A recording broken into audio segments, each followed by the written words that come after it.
Yes.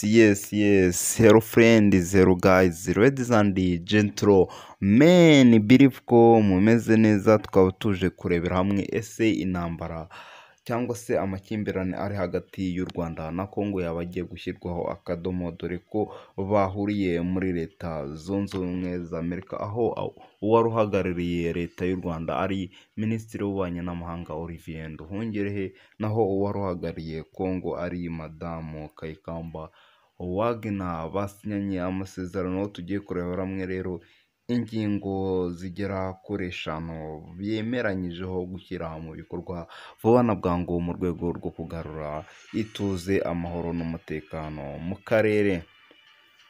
Ingingo ya mbere rero bemeranyijweho gushyira mu bikorwa vuba na bwangu ni uko buri gihugu gisabwa kubaha ubusugire bwa buri gihugu ndetse bagakumira amakimbirane ayo ariyo yose.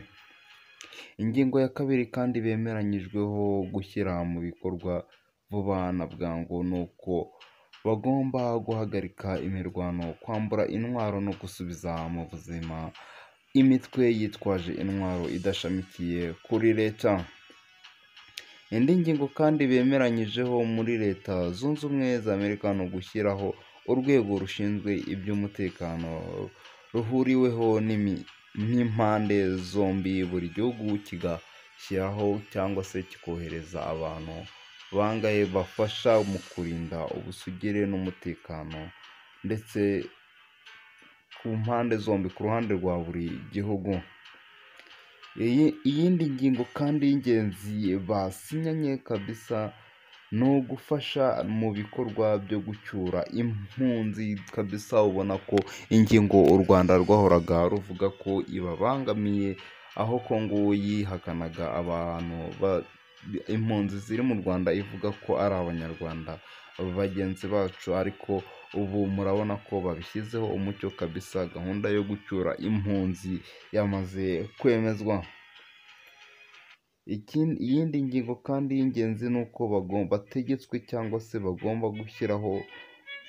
bagomba gushyigikira ubutumwa bw'ingabo za MONUSCO, gushyiraho gahunda y'imikoranire mu by'ubukungu mu karere kabisa, bakaba bunze ubumwe apana iby'imyijyane ndetse n'ibintu bitari bisobanutse byari bimazemo iminsi. Ubona ko ibintu biramutse bishyizwe mu bikorwa byaba ari ibintu byiza ku mpande za buri gihugu.